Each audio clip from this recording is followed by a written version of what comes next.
સૌરાષ્ટ્ર સહિત રાજ્યના અલગ અલગ ગામડાઓમાં દીપડા દેખાતા હોય છે, પરંતુ અમદાવાદના બોપલ ગુમા જેવા પોશ રહેણાંક વિસ્તારમાં અચાનક જ દીપડો ઘૂસી આવતા સ્થાનિક લોકોમાં ભારે દહેશત અને ભયનો માહોલ જોવા મળ્યો।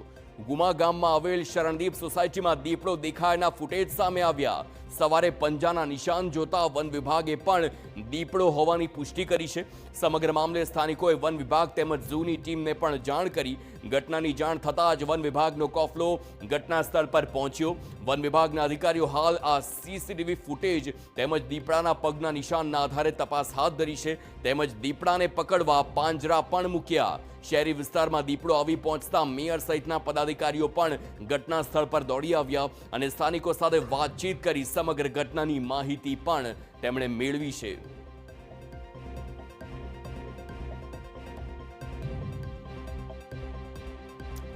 તો દીપડો દેખાતા દહેશતનો માહોલ અમદાવાદમાં સર્જાયેલો છે। ગુમા ગામમાં દીપડો દેખાતા લોકોમાં ભય છે।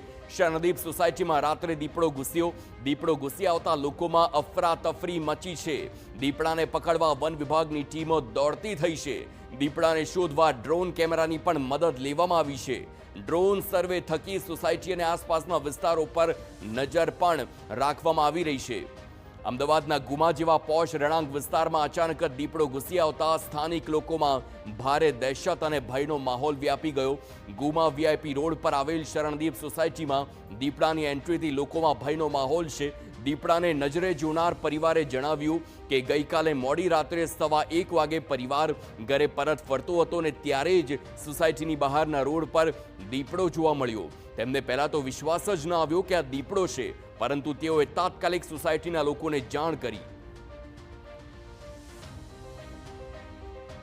वापस हम आ रहे थे तब हमने देखा कि सामने ऐसे बहुत अंधेरा था, तो सामने एक ऐसे कुछ तो जानवर क्रॉस कर रहा था। तो हमें पहले लगा कि कोई कुत्ता होगा या बिल्ली होगी, पर वो बहुत ही लंबा था और हाइट में थोड़ा छोटा था। तो हम जैसे उसके पास आए तो हमने देखा कि वो लेपर्ड और वो डिवाइडर पे बैठ गया था, ऐसे बाजू बाजू में था वो हमारे। तो हम तो बहुत ही डर गए थे, हमें पहले पता भी नहीं चला था कि मतलब यहाँ पे लेपर्ड भी आ सकता है। દીપડાને નજરે જોનારા પરિવારે તાત્કાલિક સિક્યોરિટી તેમજ સોસાયટીના સત્તાધીશોને જાણ કરી, જે બાદ સીસીટીવી તપાસવામાં આવ્યા તથા તેના પગના નિશાન જોઈ દીપડો હોવાની પુષ્ટિ થઈ। જે બાદ સમગ્ર મામલે મેયરને પણ જાણ કરવામાં આવી। તેમણે કાંકરિયા ઝૂ તેમજ વન વિભાગને દીપડો દેખાયા અંગે જાણ કરી।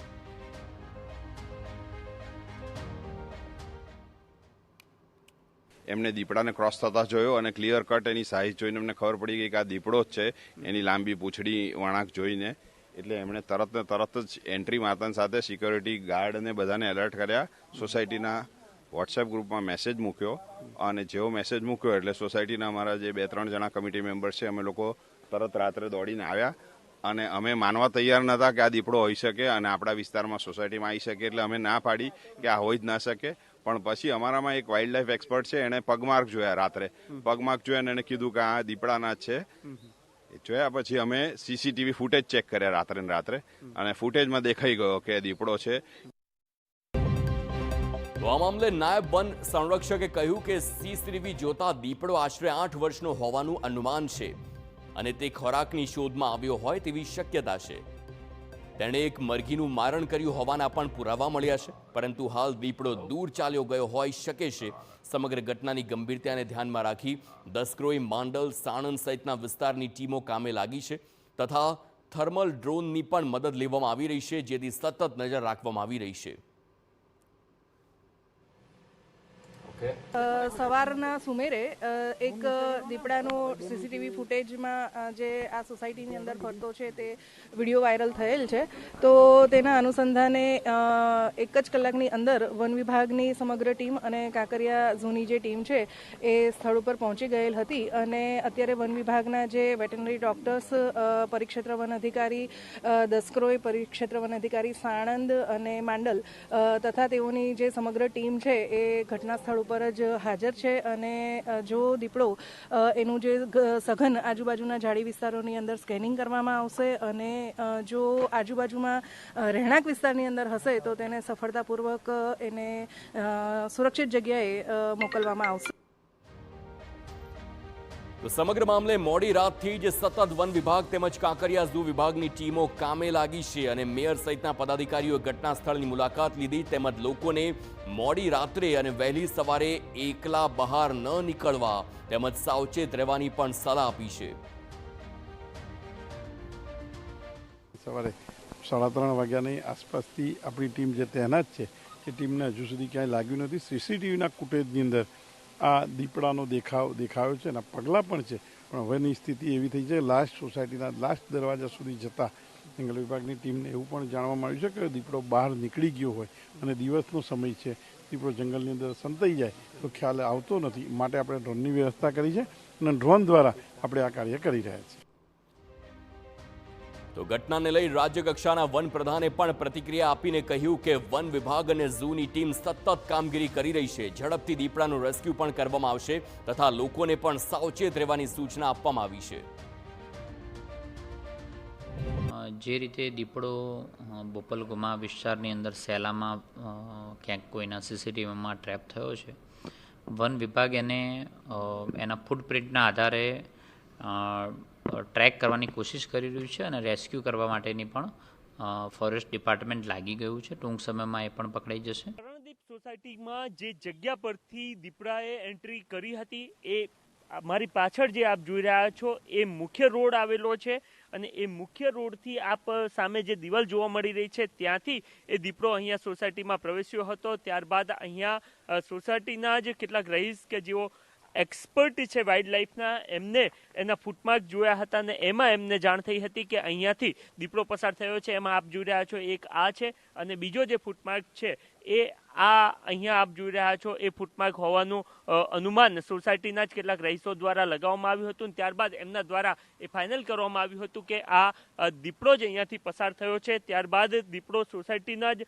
જે આપ સામેનો વિસ્તાર જોઈ રહ્યા છો એ તરફ ફરતો જોવા મળ્યો હતો અને ત્યાં કેટલાક કૂતરાઓ ભસી રહ્યા હોવાની બાબત, આ સિવાય પાછળની બાજુ નીલગાય હોવાનું પણ એક અનુમાન સ્થાનિકો દ્વારા લગાવવામાં આવ્યું હતું. ત્યારબાદ એક સીસીટીવી આપ જોઈ રહ્યા છો કે જેમાં જોવા મળી રહ્યું છે કે અહીંયા આ જે પાળી છે એની ઉપર દીપડો જોવા મળી રહ્યો છે અને એ પાળી પરથી જ્યારે તે નીચે ઉતરે છે ત્યારબાદ એના જે ફૂટમાર્ક છે એ એના પંજા અહીંયા આપને જોવા મળી રહ્યા છે. એટલે આ રીતના આ સોસાયટીમાં અલગ અલગ જગ્યા પર દીપડો ફરતો આપને જોવા મળી રહ્યો છે અને આ ઘટના બની ત્યારબાદ સોસાયટીના જે રહીશો છે એમનામાં એક પ્રકારની દહેશત અને ડર પણ જોવા મળી રહ્યો છે, કારણ કે વર્ષો જૂની આ સોસાયટી છે. જરૂરથી આજુબાજુનો વિસ્તાર એટલા મોટા પ્રમાણમાં ડેવલપ નથી થયો અને થોડો ઝાડી કહી શકાય એ પ્રકારનો વિસ્તાર છે, પરંતુ આ વિસ્તારમાં અચાનક અને એ પણ પ્રથમવાર આ રીતના દીપડો દેખાયો હતો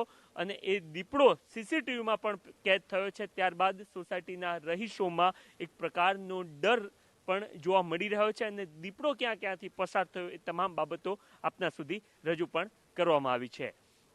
કેમેરામેન નટવર પરમાર સાથે નરેન્દ્ર રાઠોડ, TV9.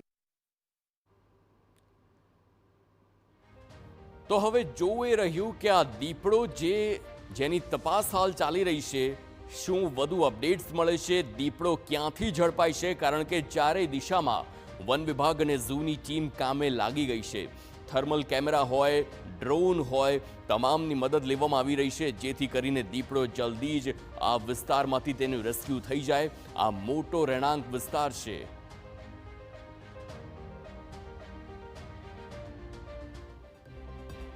તો આ આખો વિસ્તાર આપની સ્ક્રીન પર જોઈ શકો છો કે જ્યાં દીપડો ક્યાંથી આવ્યો હોય તેવી શક્યતા છે. જે પ્રકારે નિષ્ણાંતે જણાવ્યું છે, સાણંદનો એ વિસ્તાર છે અને સાણંદની આસપાસના વિસ્તારમાં દીપડો હોઈ શકે છે, કારણ કે તે ક્યાંક ને ક્યાંક જંગલનો વિસ્તાર પણ આસપાસ છે અને ત્યાંથી જ સીધો ગુમા, એટલે કે આપ જુઓ કે સાણંદથી દીપડો આગળ વધે છે, તે કનેટી થઈને તે સીધો જ ગુમા વિસ્તારમાં પહોંચે છે. વચ્ચે ગોદાવી પણ આવે છે, વચ્ચે સાણંદ શેલાનો આખો રોડ પણ આવે છે. એ આખું પાર કરીને તે સાણંદથી સીધો ગુમા આવ્યો. આ વિસ્તાર ઘણો લાંબો છે, દીપડાએ ઘણું ટ્રાવેલ કર્યું હોય તે પણ અહીં જોવા મળી રહ્યું છે.